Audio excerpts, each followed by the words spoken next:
Today, I'm joined by Tasha Jackson, co-owner of the DripBar in Keller, Texas, where she's blending structure with precision in a crowded wellness space. We're unpacking how to stand out, scale smart, and stay personal inside a system.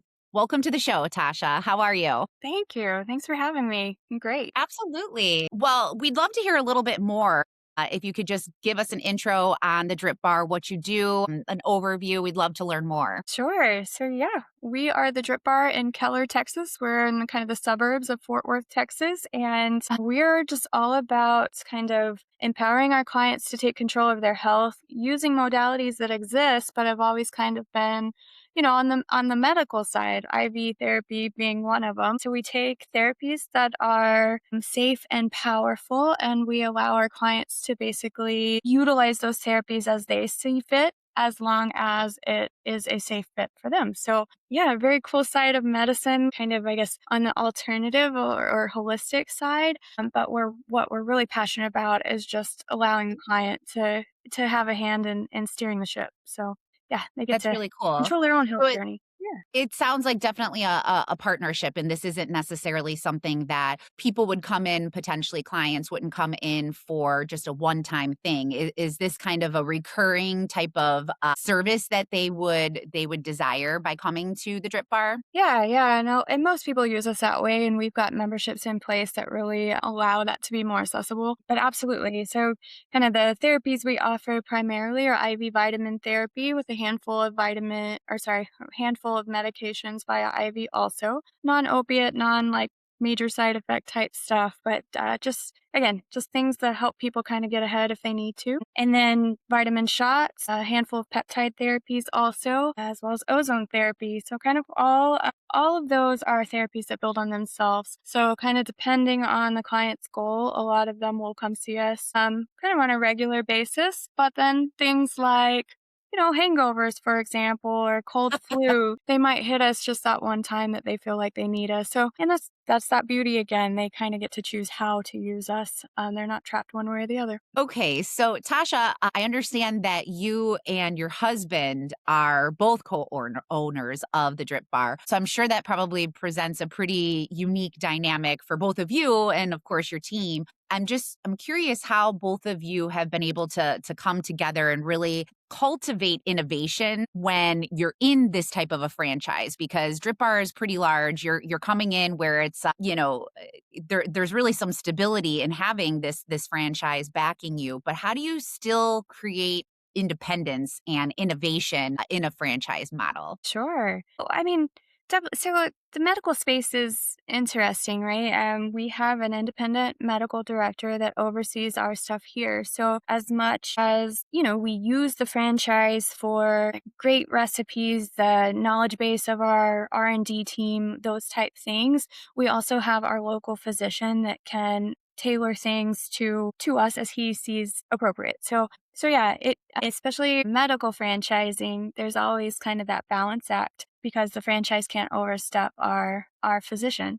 So that gives some flexibility for sure that's needed. But on the customer service side, and I think definitely IV therapy, but I feel like it would cultivate this way in multiple medical spaces.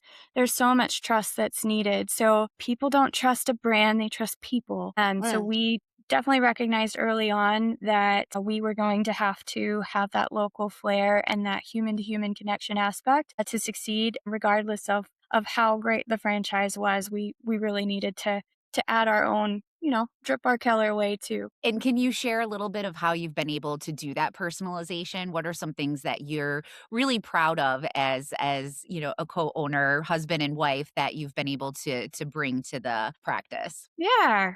I would say the drip bar culture is something unmatched. And honestly, I think it comes a little bit because neither my husband nor I come from medical background. We're not licensed nurses, nothing like that. But we're also kind of green to having employees and a brick and mortar and all of those things. So we hire from the perspective of being hired, and we try to build a team based on our experiences of being part of a team. And of course, because we're so involved, selfishly, I have to work with these people too. So we try to build a great culture. I firmly believe that empowered employees that are passionate about what they do will definitely be felt by the client. So keeping our employees happy and keeping that culture healthy is very, very important. And I feel like it just trickles down for the client experience too. Absolutely. It's not even just the culture for the patients, but also if it's a great culture for them to work in, that's longevity for, the human resources aspect of it, and making sure that they're committed employees and they wanna becomes a family, it sounds like, because you guys have how many that are working with you? Really only about 10 regular employees. So it's been pretty, I would say, easier to balance than maybe a larger organization. So I'm grateful for Organizations. that. But yeah. That's great. And so, in terms of some of the flexibility, because again, there's a lot of franchises out there, and I'm really trying to understand if there are certain processes or standards that you have to follow to have that drip bar name versus what you have really been able to do independently. And it could even be maybe from a marketing perspective, or how you promote in the community. I'm just interested to understand kind of what are the guardrails that you're working within, and how can you really still have that personalization, for your practice specifically. Sure. Well, when we signed on the Drip Bar, fairly new franchise, still some kinks in the wheel a bit. So, but the beauty of that, looking back, the beauty of that is it kind of forced us to have to figure some things out for ourselves, which we are so much stronger for. And I feel like you know, sometimes more beautiful things come of that than following a system. So yeah, I definitely look back on that. At the time was felt more frustrating, but looking back, I'm so so grateful that we kind of had to grab it by the horns and sink or swim. Because again. Well, my husband and I kind of we didn't come into this space knowing exactly what to do, so we had to learn a lot of things. But it's been so great, and I do feel like that learning process, we couldn't be where we are today without that learning process. The journey matters. So yeah, I think to kind of find how you operate but still stay within your rules is always a challenge, especially when sometimes those rules feel like anchors. But at the same time, there are definitely ways to do it. And luckily our franchisor was maybe more flexible than some to allow us some of that leeway in doing that. So you hit on something that I think is really interesting, and in less words, I really grasped the fact that you were vulnerable in the beginning. You were vulnerable to come into this, and it was really something that you put your whole blood, sweat, and tears into it. Like, this is an investment that you and your husband made for your family. And being that you weren't from a medical background, you were really reliant upon those individuals that you were working with and learning from. And so I think that probably also added to the dynamics of the team as well, too, is that they probably feel very heard and empowered and, part of the decision making process. So if you could maybe talk a little bit about that, and how you work with the employees, on some of those plans or on some of the services or offerings, from the business owner perspective, but then also from that medical perspective, and how you can really mesh the two together. Yeah, so especially because we did come from this background, and I think we were a little naive on how much support we were going to receive or how much we could receive from a franchisor. We leaned heavily on the nurses that we hired for their medical expertise, and we leaned heavily on our medical director for his guidance. So it did force us to probably be a little pickier on who we partnered with and who we hired, but again, all for the better. So yes, but that kind of coming in as leaders and not thinking we have it all figured out and all the answers created a really beautiful round table style team atmosphere. So yeah, I've got amazing humans that work for me. I don't think I'm above them in any way. So why wouldn't I want all of our heads in the mix? And our team's been really gracious with us. But I think too, because we feel like a family, we're all moving in the same direction, the same goal. So yes, they absolutely want to be a part of helping us figure out through these challenges, whatever they may be, or through growth and innovation. So yeah, it's added to that team culture in ways that are so beautiful, and I couldn't have master planned if I had tried. So it's just yeah.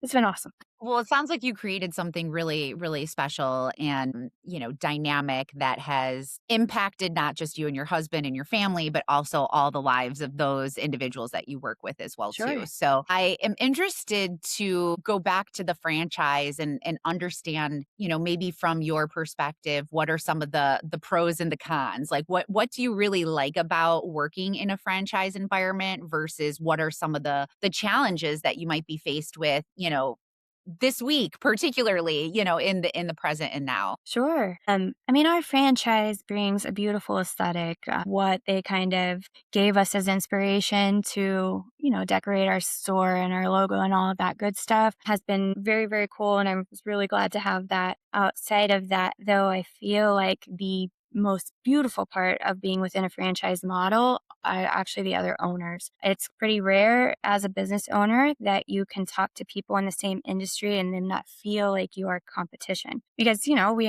all have the same intellectual property. We can share openly with each other. And so through that we've found amazing mentors in stores that came before us and even since us because we all come from different backgrounds and have different expertise. So that part has been a huge part, I think, of us getting through and still having our heads screwed on right because yeah, that's been a huge source. But then at the same time, we get to help teach others and carry that on, and that's a rewarding place too. So I would say that's the biggest beauty of a franchise model. Because on the challenging side, of course, you have rules, which for the most part they make more money when you make more money. It should make for a team type atmosphere, but humans are tricky sometimes and Mhm. sometimes there are other things at play and so that can and we can all just have different opinions. Sometimes that's challenging too. Of course. Both my husband and I, we are not stay in our box kind of people. It's just our personality to try to push the boundaries a bit. So you can imagine the personalities of our children. But that said, there's a way to do it and a way to get creative, and it's kind of forced us into that, and I think we've done a nice job protecting the brand standard because absolutely we live or die by it, but also finding our own voice and our own culture and really our own innovation on the medical side too. That community that you talked about, I think that's, really, really unique, and was that unexpected, or was that something that you were kind of had an inkling would be part of the culture going into a franchise model, or was Yeah, that just, like, a beautiful surprise?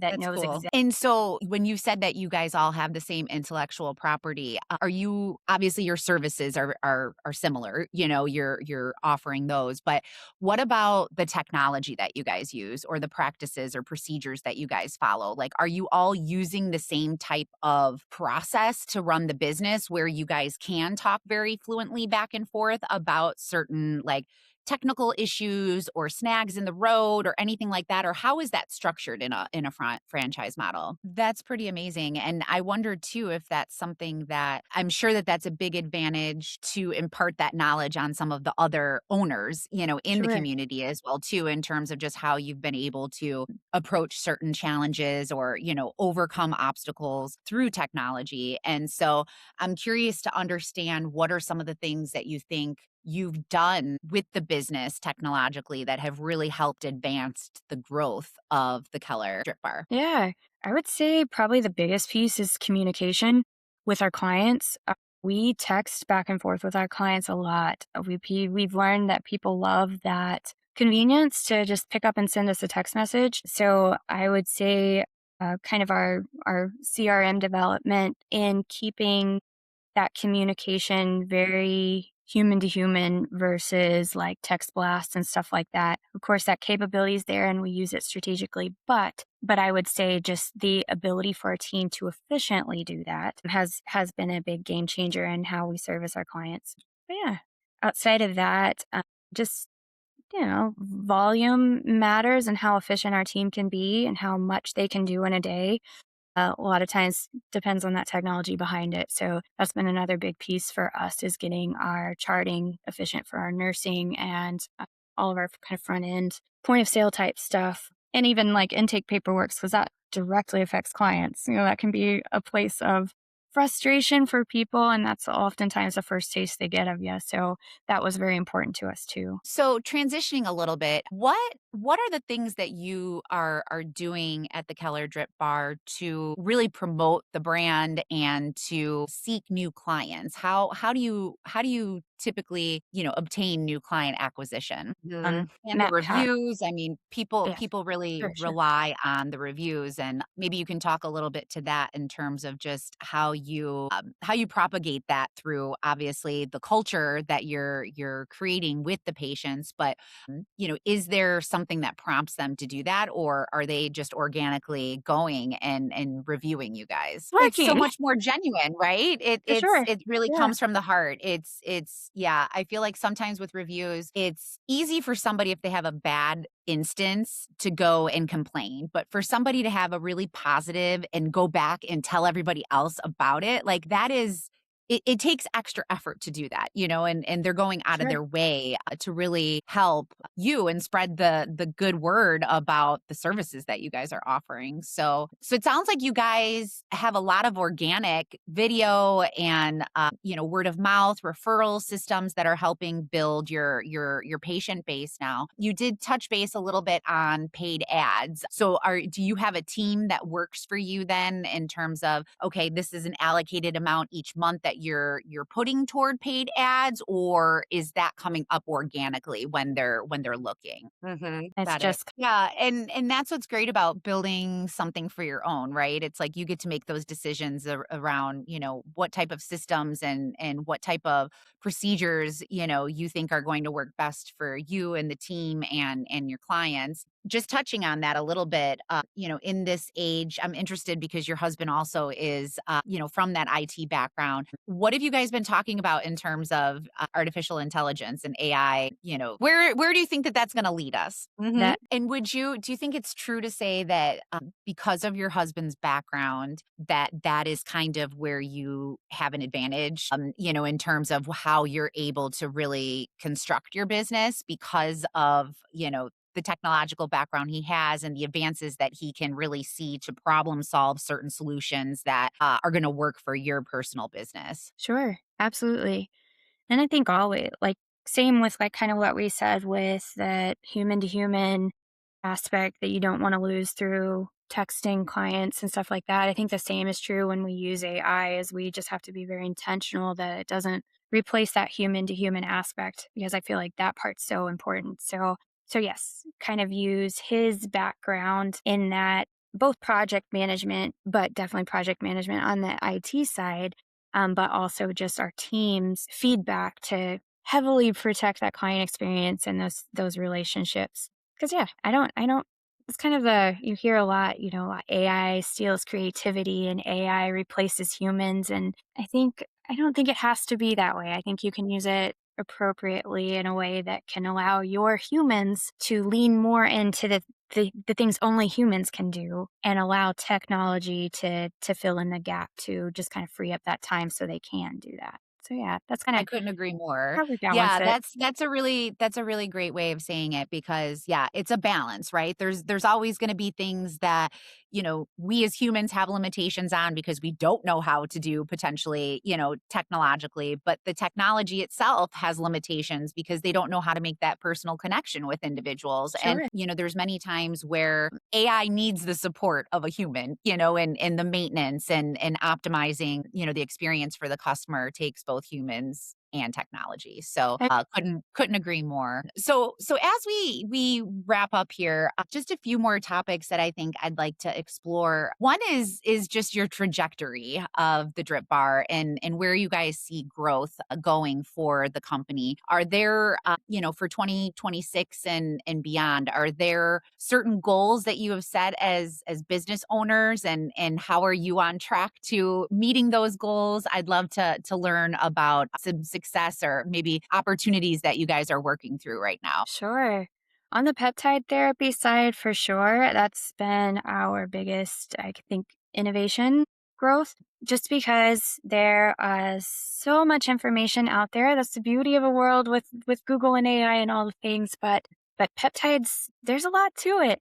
So there's definitely been a need for true medical oversight when it comes to peptides, and we feel like we're well equipped to offer that. And we've been offering the GLP-1 peptides for a few years now, and part of what prompted us to bring that on is we felt like we could offer a level of support that most people weren't able to get with that. So both in, the nurse guiding them and the doctor overseeing our protocols and all of that good stuff, but also just the IV therapy and the vitamins and stuff. Those can complement that weight loss journey and remediate side effects really well. So I felt like we could do right by people, and that's kind of always the north that guides our or sorry, north on our compass. So yeah, if we can do it in a way where everybody wins, then I think it's something to look at. Wonderful. And then I usually like to ask all the guests this, looking back on the journey, with your husband and with the team and just growing this franchise business of Drip Bar, are there things that you wish you knew then that you know now that you could potentially impart to other business owners that are in this health community? Yeah. It's the hard part. So if it was like actual technical knowledge or skills that I wish I knew then, the hard part is I don't think I would have had the confidence to say yes if I wasn't maybe a little more humble up front.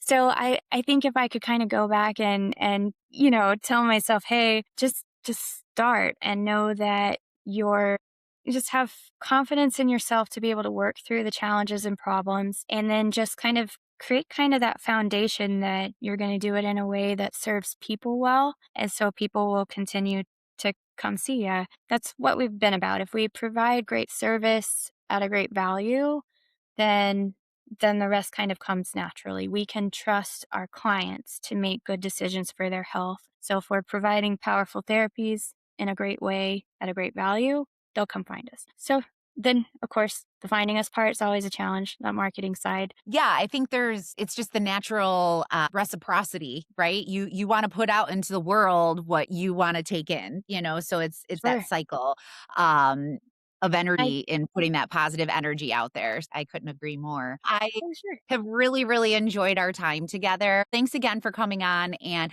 for those of you listening, if you found this helpful, please be sure to join us next time. Until then, keep cultivating smarter growth.